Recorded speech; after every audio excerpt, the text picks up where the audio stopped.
This is Mara C8 if you guys are enjoying the piano.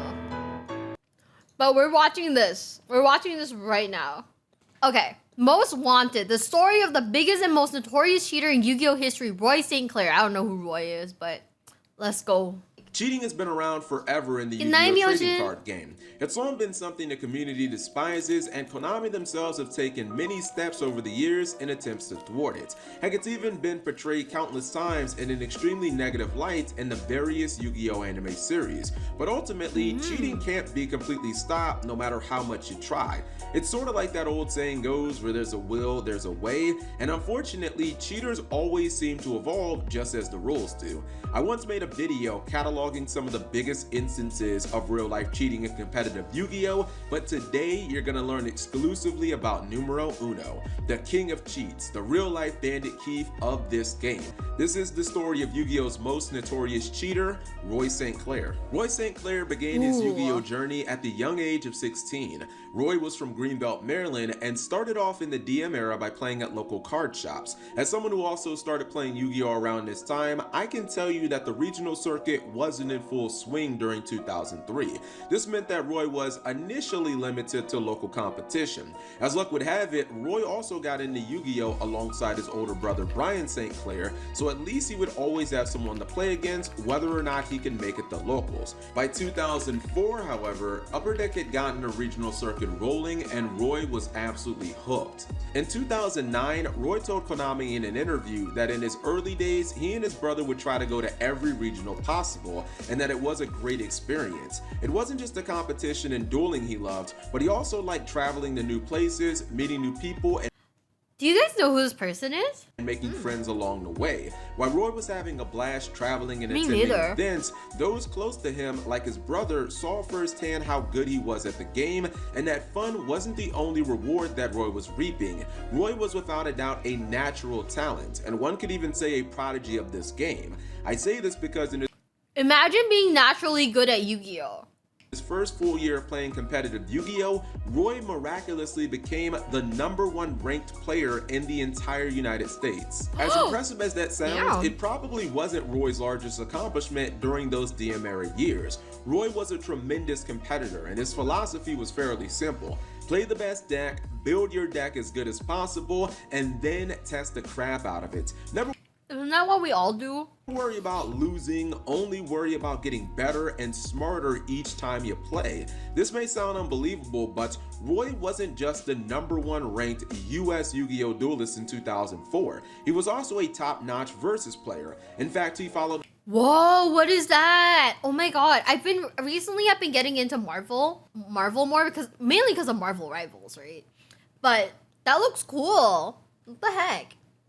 up his #1 Yu-Gi-Oh ranking by, in 2005, becoming the top ranked player in the Versus System trading card game constructive format. Being the #1 ranked player in two completely different major trading card games should have made Roy feel like he was on It's DC? No, there's Spider-Man and there's Fantastic Four. Is that Moon Knight? top of the world, but it wouldn't come without controversy and a price. Roy's first major suspension wasn't actually because of Yu-Gi-Oh, but rather the Versus TCG. Roy was at a $10,000 Versus tournament that also featured large qualifier events. According to Roy, his brother Brian, and a friend Alex, after winning his match, Roy walked around the venue when he spotted Alex playing a game.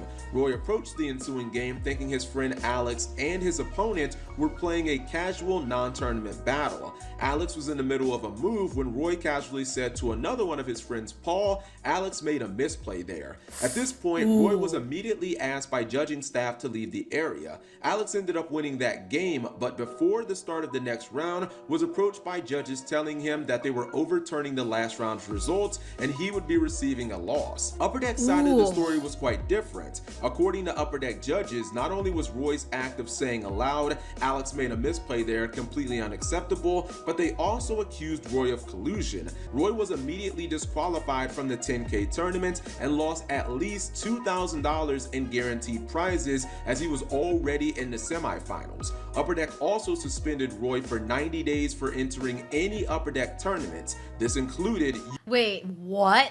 Yu-Gi-Oh events. Roy was absolutely livid, and not just because of the prize loss, but he also knew that he would no longer be able to enter the 2004 US Yu-Gi-Oh National Championship, which ironically was being held the next day. Roy tried to make the most out of his trip to Worlds, which was held in Los Angeles, California, and finished tied for 4th place. It was an Oh my god, wait, what was he playing? Wait, let me see.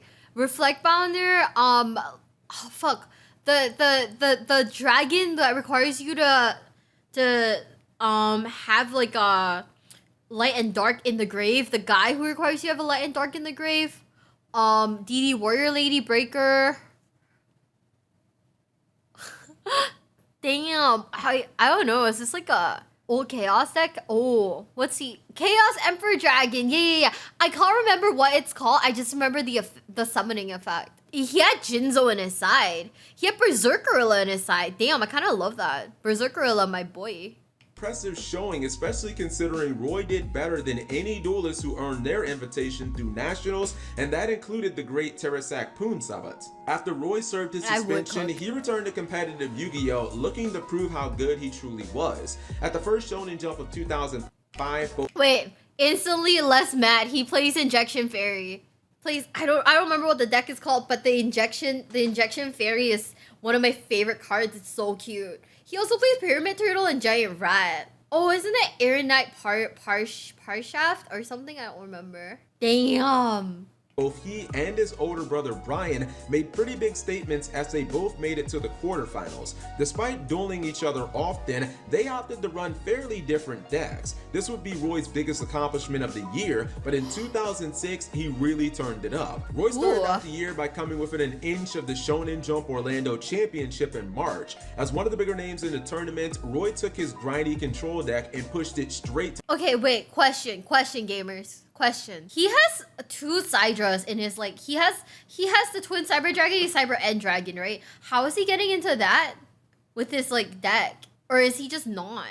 I don't get it. I see Tsukuyomi there, though. To the finals, where he was upset by Michael Lux in Game 3 as Mike Top Deck snatched Steel to seal Roy's fate. Looking to immediately bounce back, Roy entered Shonen Jump Baltimore less than a month later and made it to the quarterfinals before losing to the eventual winner and champion Shane Scurry. However, this time around, Roy went completely off the rails and played a Chaos deck that revolved around Zombra the Dark and Deck Devastation Virus. He had half a dozen easy to summon targets within his deck, and he knew that Deck Devastation could be an auto win button under the right situation. Okay, During Roy's hot streak at the beginning of GX, there were tons of cheating accusations levied against them from the Yu-Gi-Oh! And Versus communities. Huge threads on sites like VersusRealms.com claiming Roy had started games in the top cut before letting his opponent cut his deck, alleged statements from past teammates saying Roy had taught them how to perfectly stack any 5 cards to the top of their deck, even Yu-Gi-Oh! Duelists claiming Roy would often start a game with 5 cards rather than the standard 6, then call a judge over saying that the opponent had drawn an extra card. There's even a crazy story about Roy once dueling a girl who has the life point lead advantage after turns in time. The story goes that the girl was relieved that she won when Roy jokingly asked to play it out for fun just to see who would have ultimately won the duel. Roy proceeds to gain the life point lead during the next turn when a judge walks by and asks who's leading in life. The girl responds, "I already won, we're just dueling for fun," only to have Roy state, "I have no idea what she's talking about. Whoa. As you can see, I clearly have the life point lead." Stories of Roy's cheating escapades were starting to have a reputation equal to his competitive one.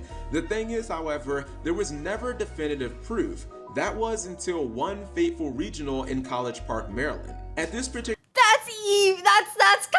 that is a dick move. That is a dick move. That is 100% a dick move. What the fuck? Guys. What the hell? Okay, this guy's the definition of gaslight. And then his deck just gatekeeps people. So he's literally gaslight gatekeep girl bossing. What the fuck? No way. Particular regional, Roy was caught red-handed deck switching. As Roy sat down before the round was to begin, judges selected him for a random deck check, only to discover that the deck he had handed to them was completely different than the deck list he had turned in. Many in the community suggested that Roy was playing two decks to reduce the possibility of running into an unwinnable matchup. Also, in case you're wondering, not submitting your deck for a random deck check is grounds for automatic disqualification and an unsupporting conduct suspension. Roy was soon given a suspension for cheating and a sentence of about 3.5 years. His friends proclaimed his innocence, saying that Upper Deck hated him because he won so much. Roy also went on a short online tirade saying, quote, "Who cares if I cheat? Guess what? All the pros do it," unquote. Actions like this, as well as Roy's suspension for cheating, made the Yu-Gi-Oh community immediately question all of Roy's accomplishments, as well as his former title of #1 ranked US duelist. After Konami forcibly took control of the Yu-Gi-Oh TCG in early 2009, they lifted all Upper Deck suspensions on duelists. Basically, everyone got a get out of jail card, and that— Wait, that's crazy. Why would Konami do that? Also, I feel like that's the old Konami logo, right? Or maybe I'm like gaslighting myself. But also, why the fuck would Konami do that? Why would you guys do that? I remember this from like the PS1 games that my cousin had. That included Roy. I can't say that he came back leaner, but he definitely returned meaner, motivated, and sharper than ever. Remarkably, Roy won— This guy really fucking said he didn't come back leaner? He didn't come back leaner, he came back meaner. Wow. Yeah, wow. Yikes. Okay, you know what? Yeah. Once again hit the ground running as he entered the 2009 United States Championship and finished top 4 playing Black Wings. In my opinion, this was a— No! He got top 4 playing Maple's deck. This is fucked up. Maple, no! Maple, you're so hot! Oh, that's so sad. absolutely shocking and incredible, especially considering that for such a long time he had not played competitive Yu-Gi-Oh! This led Roy to once again be invited to the Yu-Gi-Oh! World Championship in 2009, held in Tokyo, Japan. For the second time, Roy held back nothing and came closer to winning it all than ever. Roy thoroughly impressed, finishing in 3rd place. However, his epic 5Ds run was just getting started, as just a few short weeks after Worlds, Roy made top 16 at Shonen Jump Austin, Texas, while playing a unique skill-drained zombie deck. Within a few months of being back, not only had Roy competed— Zombie skill drain. Crazy. Also, is that fucking Mystic Tomato? Damn. in the Yu-Gi-Oh! World Championship for a second time, but he now had multiple tops and proved that his superb deck building skills hadn't left him. In the next year of 2010, Roy was hitting on all cylinders, and X-Sabers may have been Roy's true calling, because in 2010, he was arguably the best X-Saber duelist in North America. Roy had an extraordinary year, as he came in 3rd at Shonen Jump Nashville, then placed 2nd at YCS Toronto. As high-flying as Roy was, predictably it wouldn't last. In February 2011 at YCS Dallas, Roy had once again topped with X-Sabers. However, at day 2, at the top 32 deck checks, Konami judges found the bottom corners of all 3 copies of Roy's side deck Fossil Dynas had noticeable bends. Judges claimed that these were the only cards in Roy's deck to have this distinguishing detail, and thus it would be easy to stack said cards. Roy defended himself in a YouTube video, claiming that the members of the judge staff had initially said the cards were okay, saying that, quote, they were perfectly fine because they were in mint condition, unquote. This time, Konami and not Upper Deck was handing out a pretty harsh penalty and suspension to Roy for cheating, although not as severe as what he had received in the past. This time, Roy would serve 2 years. Many would have simply quit at this point, as Roy even stated in his video, he believed Konami was trying to weed out successful older duelists of the past. And like Konami doesn't know what I'm talking about. No, you really say Konami's trying to freshen up their... You really fucking... Okay, you marked your cards and then got suspended and then proceeded to say they're just trying to kick all of us old duelists out.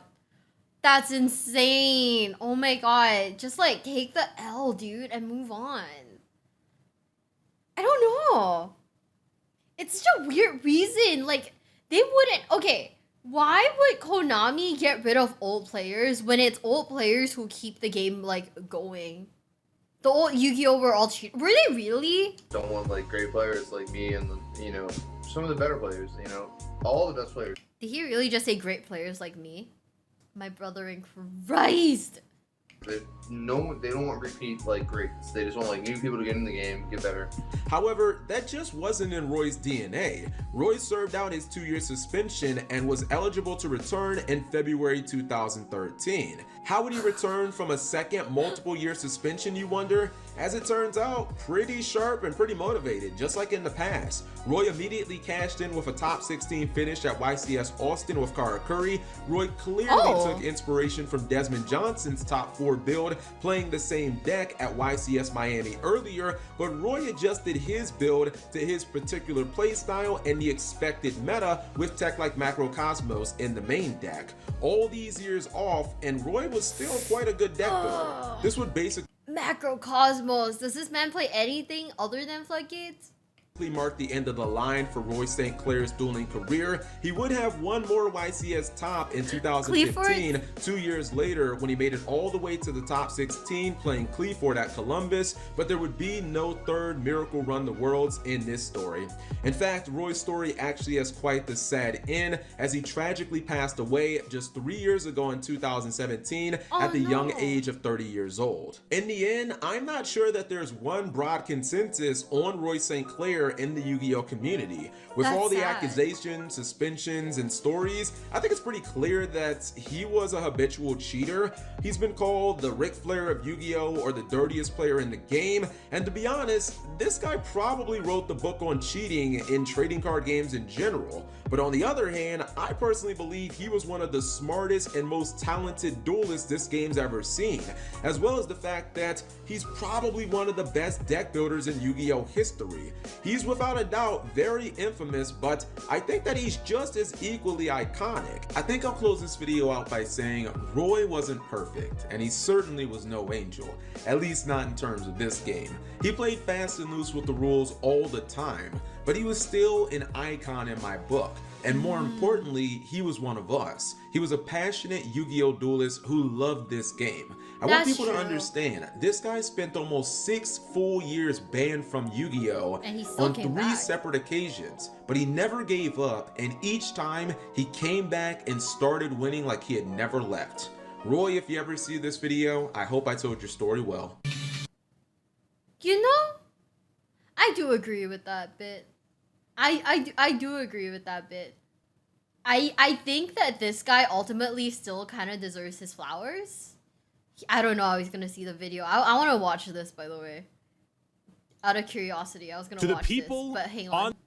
I don't think he's gonna like the video, but I do agree that they should give the guy his flowers because, like he said, you know, he got banned. He kept coming back, and you have to really love a game to like come back. You know, he was legitimately good duelist until he lost to Pegasus. Well, yeah. You have to have a certain love for something to like just keep going back, and like I do think that he did love the game. The whole cheating bit is just, it's not great, but I kind of understand it because like back in the day, right? I don't think, and I honestly think that this applies to anything where you can cheat. These are the guys who see a gap in the market and they do it. And I don't think that cheating will ever be a thing that will stop. It's just people just continuously invent new ways to cheat. They're exploiting the rules in a creative fashion. I'm not like saying that cheating is good. I'm just saying that like realistically, most cheating methods, right? You won't know of cheating methods until someone actually does it. So I'm just kind of like, well, you know, because I believe that people are gonna cheat regardless. It's just finding new methods to do it. Obviously, they should get like, you know, a slap. They should get like slapped in the face for it, but you know, it's gonna happen regardless.